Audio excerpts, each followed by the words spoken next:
Rachel Hopkins. Thank you, Madam Chair, and it's a pleasure to serve on your chairship, and I'd like to thank my honourable friend, the member for Birmingham Erdington, for securing this important debate today.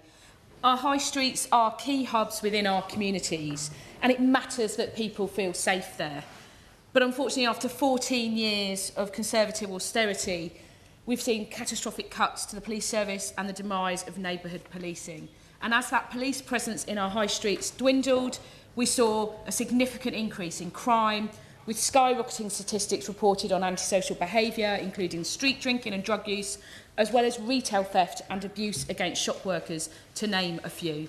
There were almost 444,000 shoplifting offences recorded by the police in England and Wales in 23-24, a record high. And a never-increasing number of shop workers have been facing abuse and violence in our high streets. As others have referenced, Usdor's most recent survey of their members in 2024 indicated that violence against shop workers nearly doubled from the previous year, with 10% saying they've been assaulted. And of those surveyed, 77% experienced verbal abuse and 53% were threatened by a customer. And I've spoken to managers and workers from the co-op in Caddington in my constituency who told me about their experience when they've been subject to awful violence. So I fully support Usdor's Freedom from Fear campaign for shop workers, because everyone has the right to feel safe at work. And that's why, amongst 50 new measures within our flagship crime and policing bill, I'm proud we will protect our high streets and the people that work and shop there. Ending the effective immunity for anyone caught shoplifting goods below £200 and introducing a new criminal offence to better protect retail workers from assault. I will indeed. Does she not also recognise, though, if we make this an absolute criminal offence going to the Crown Court, they're all completely blocked? That allows more time and is more likely to incentivise people to plead not guilty because they know that buys them time. What we're after with shoplifting is to get them quickly in and to make sure they're prosecuted and done immediately, which I worry will not be the case unless we find another way of maybe upping the magistrates' courts.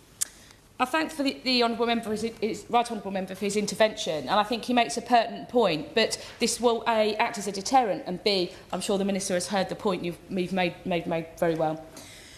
Our Safer Streets mission is at the heart of this government, and our neighbourhood policing guarantee will ensure that each neighbourhood will have a named contactable officer, which will help restore trust. And it will also include guaranteed police patrols in town centres and hotspots at peak times, as well as dedicated antisocial behaviour lead in every force.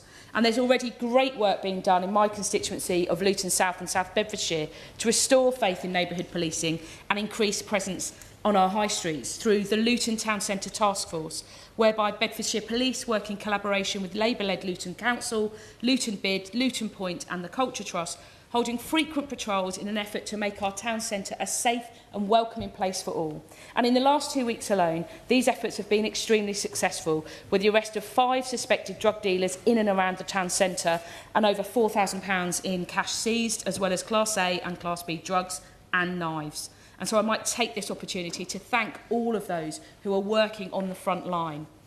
Town centre patrols will be ramped up further over the summer months, with Bedfordshire Police expanding its team to combat drug offences, serious violence, thefts, begging, street drinking, noise nuisance, male violence against women and girls, and exploitation via its Operation Foresight. And so I'll take this opportunity to pay tribute to the work of our Labour Police and Crime Commissioner in Bedfordshire, John Tizard.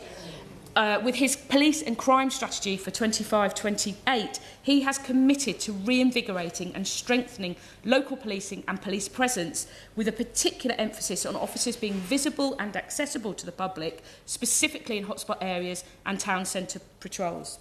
But like others, I would not be able to talk about police presence without talking about police funding, and I'm very grateful to the Minister for the previous conversations we have had, because all of our efforts to make streets safer cannot be achieved without more funding for our police forces to make sure they have the resources they need. And I campaigned for many years, I might reference to the honourable member who spoke about funding earlier, and I'm pleased it's this Labour government have demonstrated a commitment to safer streets and more police in our communities as part of our core funding settlement.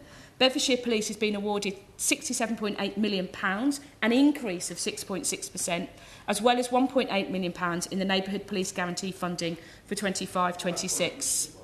I will give way. Would the honourable member agree with me as a Bedfordshire MP that the South East allowance that Bedfordshire Police receive, as well as Hertfordshire Police, but Cambridgeshire Police don't receive as part of the Triforce area, should be extended to Cambridgeshire Police officers so that all three branches are paid equal work for the area that they cover, given that my officers serve in Bedfordshire as well? I thank the honourable member for his contribution, and I might just take the opportunity to reference the Triforce initiative, which was which was brought about under a Labour Police and Crime Commissioner previously, Ollie Martins, and I know that his initiative to get the three forces working together, particularly in specialist crime, has been instrumental in some of the big points I'm just about to move on to. Our Labour government has provided an additional £7.3 million in special grants funding, and this will ensure continued support for key frontline operations, including Operation Costello to tackle serious and organised crime, and Operation Bosun, which targets guns, gun crime and youth violence in hotspot areas, including in Cambridgeshire through the Triforce initiative. So for too long, people have felt unsafe on their high streets, and I support our Labour government's determination to tackle these issues head-on so that people in Luton South and South Bedfordshire and across the country see law and order restored and feel all the better for it.